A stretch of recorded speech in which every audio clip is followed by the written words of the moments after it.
Welcome back to the ESR. Currently, Mr. X in studio, joined by Max via Skype. Max, how you doing? Wow, you cleaned up. I did. It's like a worse version of my haircut. Okay, I'll take it. Yeah, I'll take that. I'll take that. I dig you went with the side part. You went with the side part. Turn to the side. Oh, you even got the line. Oh, look at you. Yeah, so sexy, so clean. Yeah. All right, you're ridiculous. All right, so no, if you're just tuning in, we're doing our power rankings for CODs. Basically, you have the league standings, which go the course of the league, but power rankings a little bit differently. Deals with current in time. So I mean, obviously, a team, let's say like FaZe, team that's in fourth in the league, are they really the fourth best team in Call of Duty at this moment? So that's kind of what we're deciding here. Now, Max, I looked over these. I agreed with some, disagreed with others, but 8th place. You had automatic reload. We can bring up that card. 18 and 24 in season 1 through 42 games, 10th place in the league, 8 and 6 over the last 14. I think they had to be in the top 8, Max. I agree with their placing here. I think you probably could have moved one team a little bit further down and put them into 8th, but we'll get on that a little bit later. Okay. Yeah, I definitely think AR is deserving of a top 8 spot right now. Obviously 4-2. Over during week 8, their best overall week performance. Obviously, they haven't been performing well in the beginning of the season. They're still in the bottom 4, but they're fighting for a playoff spot. And with their Team House internet, they look very strong right now. They do look extremely strong. Definitely think they're deserving of a top 8 spot in the power rankings. I would argue that Burns or even BL Fire. It depends on what you're going to say the MVP stands for. Obviously, I think.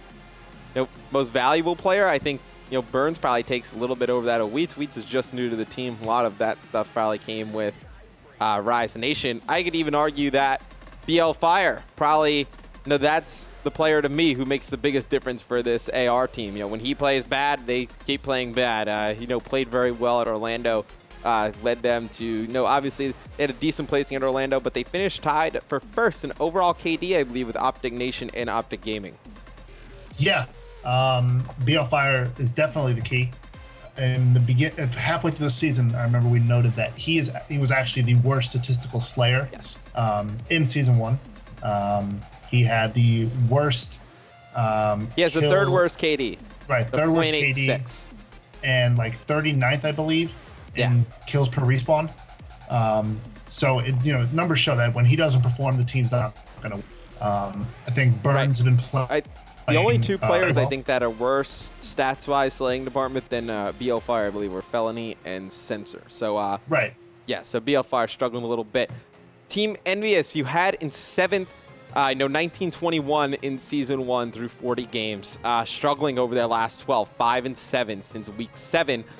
I agree with their placing. I think they deserved, they probably, right around here. Not playing well since picking up Zuma and Saints. Really up and down. Saints, though, I don't think you can argue against that he's their best player right now. Arguably a top 5 slayer.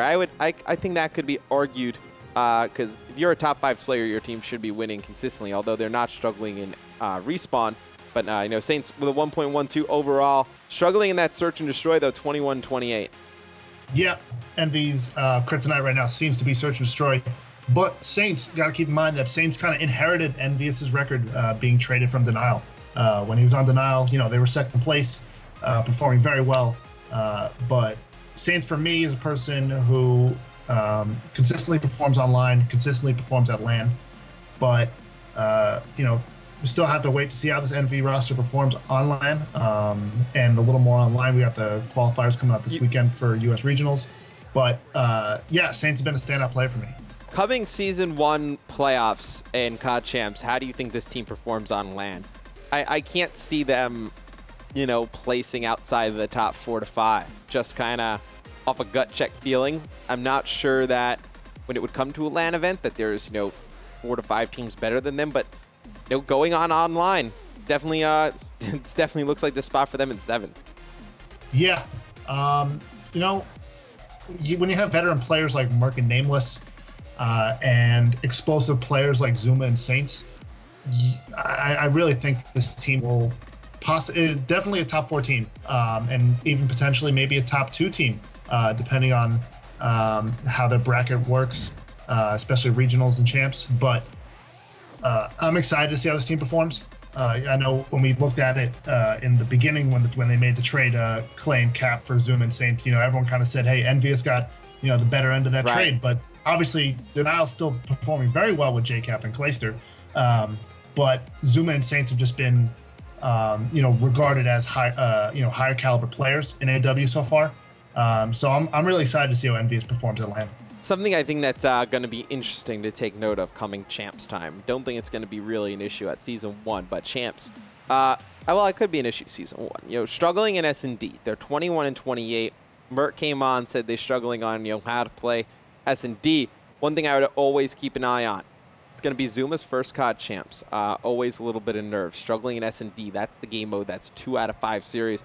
Have to wonder how they would perform under pressure in that game 5. I think Zuma will be fine. He seems like a player who kind of steps up in that moment. 6th place, we had Prophecy. So Prophecy's in 3rd place in the league, but 6th place in our rankings.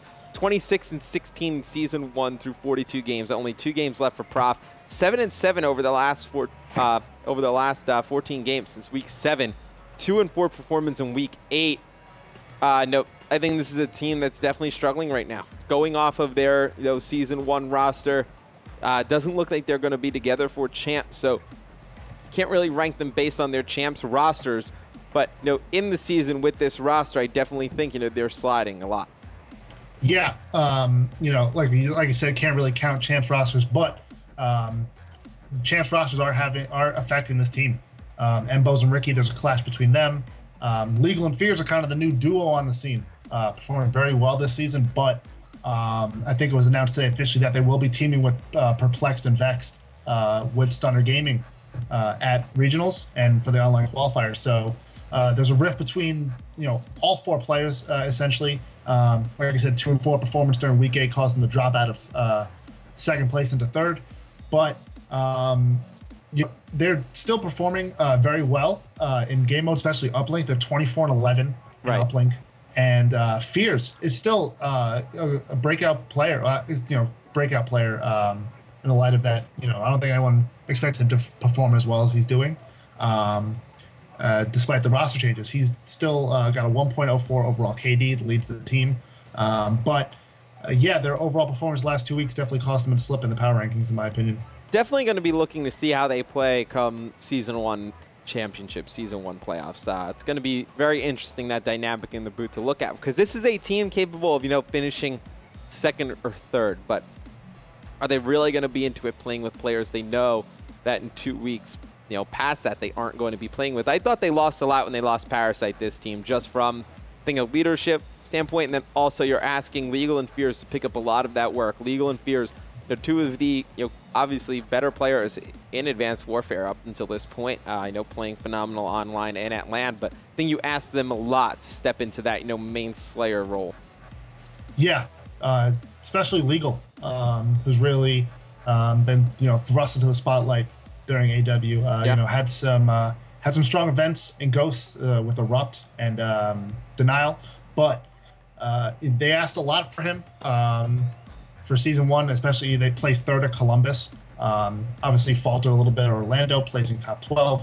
But you got to be happy with his performance. And I think him and Fears, if teaming with Perplexed and Vexed for champs, will be a force. How do you think that team does at champs? How do you think they get 2 champs? I think they get the champs. I think they're kind of like the Rise. You can consider them the Rise Nation of this year. I don't know. Vex hasn't played in a while. Hasn't been playing in the 2Ks, hasn't been playing in the 5Ks. Not in any of the leagues going on. Right. Definitely going to be interesting to see how fast he can pick this game back up. Yeah. And he'll probably be the key player to watch to see if he performs. But, and I think that they could be a dark horse. They could be a wildcard team. I don't think that they might upset, someone as big as Curse Las Vegas like Rise did last year. But I think they make it to champs. I think they make it to champs too. I don't think their road will be as easy. Wouldn't be surprised if they have to play in that 2nd qualifier. 5th place in our power rankings, we had FaZe, 21 and 19 season 1 through 40 games, currently sitting in 4th place. 6 and 6 over their last 12 games, so 500 since week 7. They've been in 4th place pretty much the entire time. Enable, You said the MVP was for them at a 1.18 overall KD, 43 kills and uplink. That's the league record. I think a lot of what goes into putting them, fifth is that, there's been a lot of struggle with that Aches and Parasite relationship. What's going to go on there? Pre-champs, what's going to go on there? Post-champs, even, season 1 is going to be a struggle, it looks like. What do you think goes on with that roster? Do you think they stay the same? And, Nable, obviously, I think the MVP, but you got to look at Parasite and Aches' relationship to be, the most valuable thing that this team would want to work right now. Yeah, the most valuable personalities. Yeah, right. But, yeah, I got Nable up there. Definitely, I would say a breakout player in terms of performance so far in Season 1. But as far as this team sticking together, what was it, 2 days ago I said this team's breaking up. Then we saw them play. They went 1-1 the day after. And I was like, maybe they'll stay together. It's kind of hard to call right now. I think their best chance at placing, say, top 3 at champs would be that core 4 as far as talent is concerned. But Aches still, Aches' motivation compared to what Slasher wants Aches, how motivated he wants Aches to be, they're not on the same level right now. We've seen Aches be super motivated where we saw him at UMG Philly, and he's like, we're going to win every event this year. We're not losing a single event. But maybe, we haven't seen that Aches in a while. Yeah, we haven't since Anaheim, I think. Obviously, they weren't at Dallas? They weren't at UMG Yes. Dallas. Top 16 at UMG Nashville. Very disappointing finish for him. And then Didn't qualify for Season 3. Didn't qualify for Season 3, exactly. And then they won ESWC, and they won, obviously, he won Columbus with FaZe. But I don't know. I would have to sit down and grill him on why. I don't think... maybe the players want to make that change. Going into this, last, 2 days pretty much till that first champs qualifier, can you make a change this close to it? I don't think so. I think you're kind of committed. They sounded really bad 2 nights ago when we listened in on them on Tuesday. Last night, listened in, sounded fine. So it'll be interesting to see how they come out tonight in tonight's league matches and play. Yeah, and it's Aches and Parasite. I think Nable and Slasher won't really get into it, but it's kind of like Parasite and Killa. They would get into it, but the good thing is Nable and Slasher aren't like Miracles and Karma. They won't chime in. So if Aches and Parasite, Slasher can get into it a bit. Yeah, a little bit. He can tweet during matches. When we listened in the other day, I don't know if you were here. Slasher was really going at them. Really, was he? Yeah, it was a Biolab search and destroy. He was pretty much going at Nable, even to the point Nable's kind of started talking back. So I think it's affecting everybody at this point. Oh wow. And I don't know what to say on that. It's tough. It's going to be interesting to watch. I think any team really with Parasite, you put them into a house and make it a reality show. But I'm hoping they work it out. Yeah. They have the talent to place top 3 at champs. So. They more than have the talent. When this team was formed, everybody thought they would be, the second best team, going into champs, but clearly just not really working right now.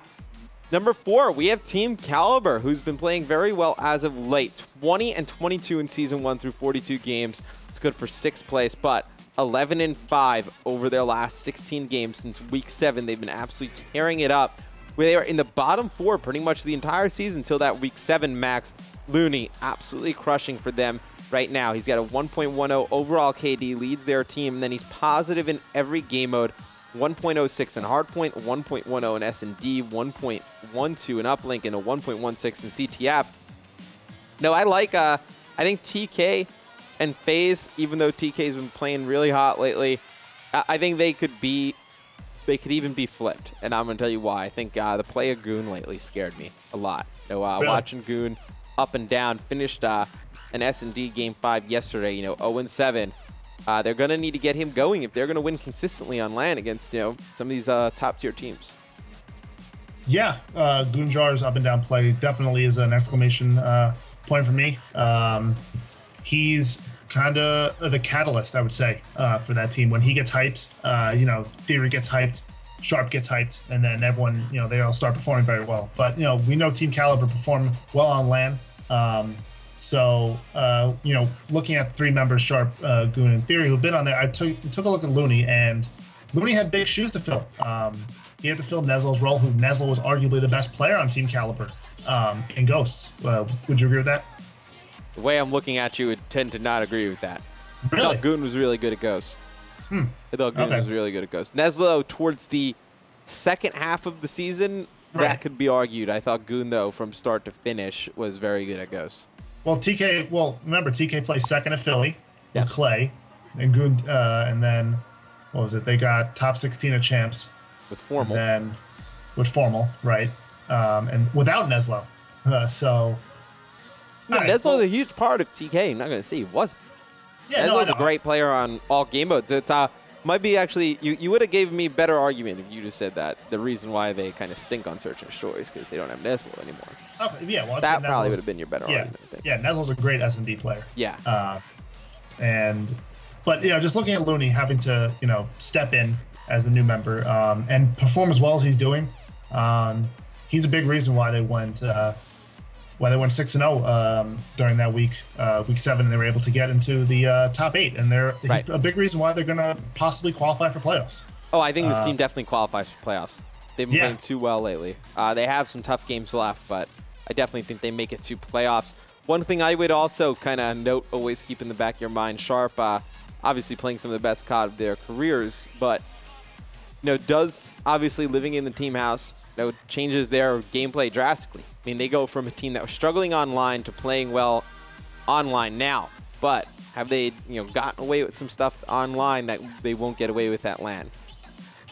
The argument, they're in a team house. You can make that argument. Yeah. But I think they'll place. I think they're top 8 for sure, champs. I don't think they collapse this year, champs, like they did last year. You can make the argument they can. I mean, looking at all the teams listed, how many teams going into champs are stronger than TK right now? I think you can really. Yeah. You can only make the argument 2. 2, yeah. Right? Yeah. We'll look at the power rankings, but yeah, I would say 2. I think Sharp might be their best player right now, man. Sharp for me, would you say he kind of struggled in Ghost a little bit? He had up and down Ghosts. Around champs, he was struggling. Towards the end, though, when they got second at X Games, he was playing really well. This is the best game I've seen him play, though, since Black Ops 2. This is the best Sharp I've seen play since then. Yeah, Black Ops 1, way back when I watched when it was on circuit, and Black Ops 2, Sharp was an absolute beast. He got what was it, fifth, 6th at Champs, Black Ops 2 with Fear, and then TK had that great run of finishing second in the end of Black Ops 2. But yeah, Sharp's been playing out of his mind. The dude, definitely deserving of that captainship of TK. And I think this will be probably the year I think TK will capture a Sharp had a very good Black Ops 2. Up and down Ghosts. Columbus first event, they come out. They get second at Columbus. They get second at Philly. He plays very well at both of those. Then around Champs time, things get a little bit weird for TK. Just in general, I mean, their performance at Champs, as we just talked about, not good at all. And then past that, X Games, they played phenomenal. Nezlo and Sharp played very well that weekend. Obviously, playing with Apathy as well, in place of Theory. So TK, they just keep kind of recycling the same players, but still kind of always staying steady. And when we come back from this quick commercial break, we'll tell you who our top 3 in the power rankings. Guys, keep spamming the chat who you guys think is up in the top 3.